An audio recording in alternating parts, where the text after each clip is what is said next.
दोस्तों नमस्कार, मैं सुबोध कुमार। आप देख रहे हैं खबर नेशनल टाइम्स और इस समय उपस्थित हूं दिल्ली के जंतर मंतर पर, क्योंकि बोध गया आंदोलन जो बौद्ध विरासत है उसको बचाने के लिए आंदोलन की स्पीड लगातार बढ़ती जा रही है और लगभग 1 महीना हो चुका है। और आज भी यहां पर बड़े स्तर पर आंदोलन था, बहुत बड़ा आंदोलन था। और आज मेरी मुलाकात हो रही है मंजीत मेहरा जी से। तमाम प्रोग्रामों में जाते रहते हैं, चाहे 14 अप्रैल हो, बुद्ध पूर्णिमा हो, तमाम प्रोग्रामों में जाते हैं, चाहे नोएडा का बौद्ध महोत्सव हो। और फेमस डायलॉग हैं, बीच बीच में बोलते भी रहते हैं, मोगेम्बो खुश हुआ और जाटा वैसाला झुकेगा नहीं। तमाम इनके डायलॉग निकलते हैं। जी, आज बड़ा आंदोलन हुआ दिल्ली में और यहाँ पर जैसा आपकी उपस्थिति दर्ज हुई, तो क्या कहेंगे आप सबसे पहले बुद्ध के आंदोलन को? जी, सबसे पहले तो मैं आपके चैनल का धन्यवाद करने का काम करता हूँ, क्योंकि आज मीडिया के लोग सारा टोटली मीडिया बिकाऊ हो चुका है।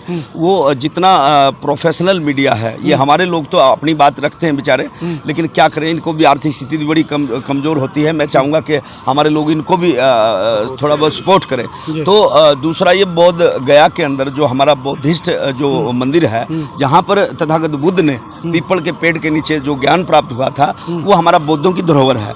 आज उस कमेटी के अंदर चोर लोग घुस चुके हैं, और जो शुरू से ही हैं, उन्होंने 1949 में कोई एक्ट तैयार किया था, उसमें उन्होंने दिखाया कि इसके अंदर ब्राह्मण लोग भी रहेंगे।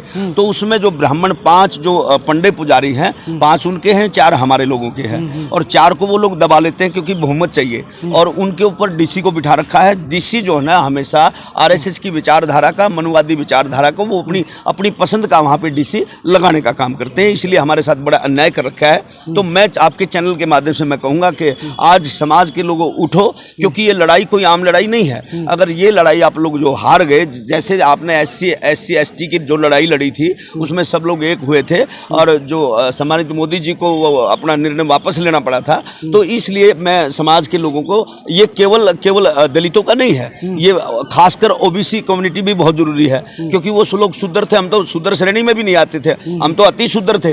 तो इसलिए खास लड़ाई तो उन लोगों की है, क्योंकि अशोक सम्राट जी भी ओबीसी हुए, चंद्रगुप्त मौर्य, जितना भी उनका इतिहास उठा करके देख लो, तो सारा का सारा असली जो मूल निवासी है हमारे साथ साथ ओबीसी समाज है। तो सबसे मेरी रिक्वेस्ट है कि इस बात की लड़ाई आप लोगों को लड़नी पड़ेगी।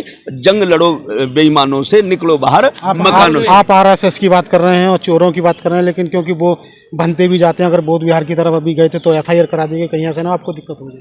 नहीं, हम तो डरते नहीं भाई। मैं तो चाहता हूँ मुझे केस भी हमारे ऊपर करें, हम सच की लड़ाई लड़ने वाले लोग हैं ना।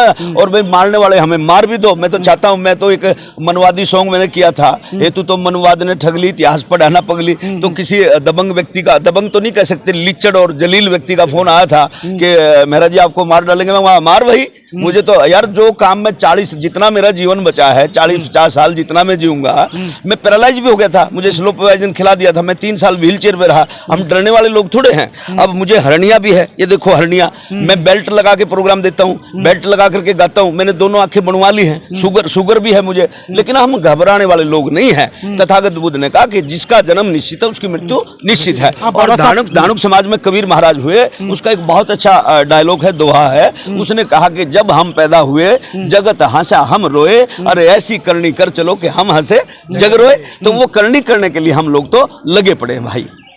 मंजीत जी, सिर्फ बाबा साहब के जो प्रोग्राम होते हैं, कार्यक्रम जाते हैं, उन्हीं में जाते हैं या फिर दूसरे कार्यक्रम भी लेते हैं? बाबा साहब के साथ साथ ज्योतिबा फुले, पेरियार स्वामी, जितने महापुरुष, जिन्होंने सच की लड़ाई लड़ने का काम किया, चाहे वो छोटू राम जी हैं, चाहे वो बाबा साहब अम्बेडकर हैं, चाहे वो ज्योतिबा फुले हैं, जितने इस देश के अंदर जो पैदा हुए, जिनका इतिहास है, और जिन्होंने समाज की लड़ाई लड़ी, दबे कुचले लोगों की लड़ाई लड़ी, एजिटी जैसे पाखंडी लोग जागरण करते हैं डुप्लीकेट भगवानों का, तो मैं असली भगवानों का जागरण करता हूँ भाई। जी, तो बाबा साहब के प्रोग्राम करते हैं, बाबा साहब को मानते हैं, तथागत बुद्ध को भी मानते हैं? हाँ बिल्कुल, तथागत यार, जब बाबा साहब ने तथागत बुद्ध को माना तो हमारी कौन सी गुजरी भाई? बाबा साहब हमें तथागत बुद्ध के मार्ग का रास्ता दिखा करके चले गए ना, तो इसलिए हमारी तो औकात ही नहीं।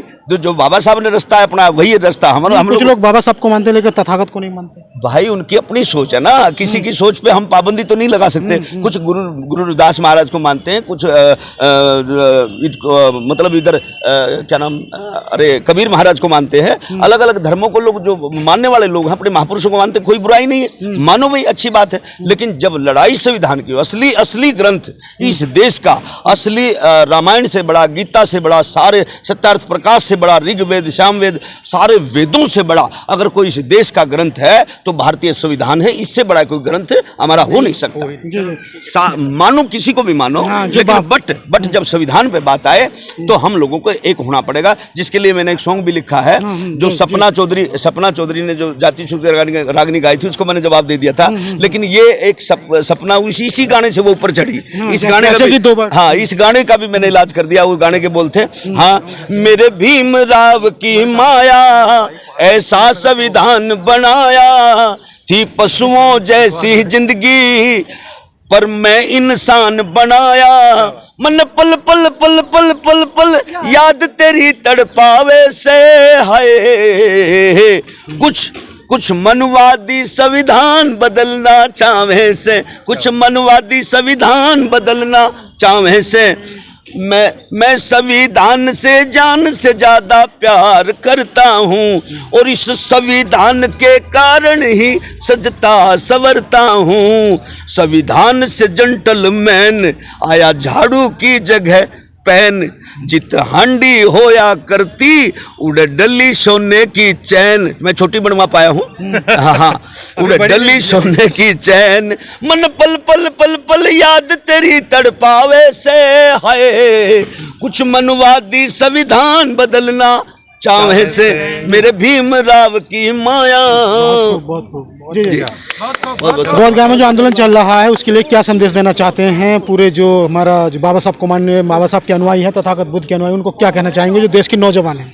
देश के नौजवानों से मेरी अपील है कि भाई आप सब उठ जाओ, चाहे आप किसी भी जाति से हो, आपको उठना पड़ेगा, आपको लड़ना पड़ेगा। जब हमारे लोग हिंदू धर्म को बचाने के लिए लड़ते हैं तो क्या तुम लोग बौद्ध धर्म को बचाने के लिए नहीं लड़ते? ज़्यादा से ज़्यादा हिंदू धर्म को बचाने के लिए बैकवर्ड मरता है। अभी राम का जो मंदिर बना, बहुत सारे लोग हमारे शहीद हुए, बहुत सारे लोग मरे जिनकी कोई काउंटिंग नहीं, और जिसके परिवार से लोग मरे, मैं तो कहता हूँ धर्म के नाम पर जो लड़ते हैं भाई, उन मंदिरों पर कब्जा भी हमारा होना चाहिए जिसकी बलिदान की बदौलत बनता है। अब वो गढ़गंगा लोग गए, कितने लोग गए वहाँ पे, कितने हजारों लोग मरे वहाँ पे, और मीडिया ने भी दिखाया, मोदी मीडिया ने तो दिखा नहीं, लेकिन किसी ने दिखाया भाई वहाँ पे हजारों लोग मरे, हजारों लोगों की डेड बॉडी को भी छुपाने का काम किया इन लोगों ने। बड़े शर्म की बात है। और एक नालायक व्यक्ति जिसको मठ में बैठना चाहिए था, वो दुर्भाग्य से यूपी का मुख्यमंत्री बना। उसने कहा कि जो लाशों को ढूंढ रहे हैं वो चील की तरह है, वो चील जैसे लोग हैं। चील की संज्ञा दी, गिद्धों की संज्ञा दी।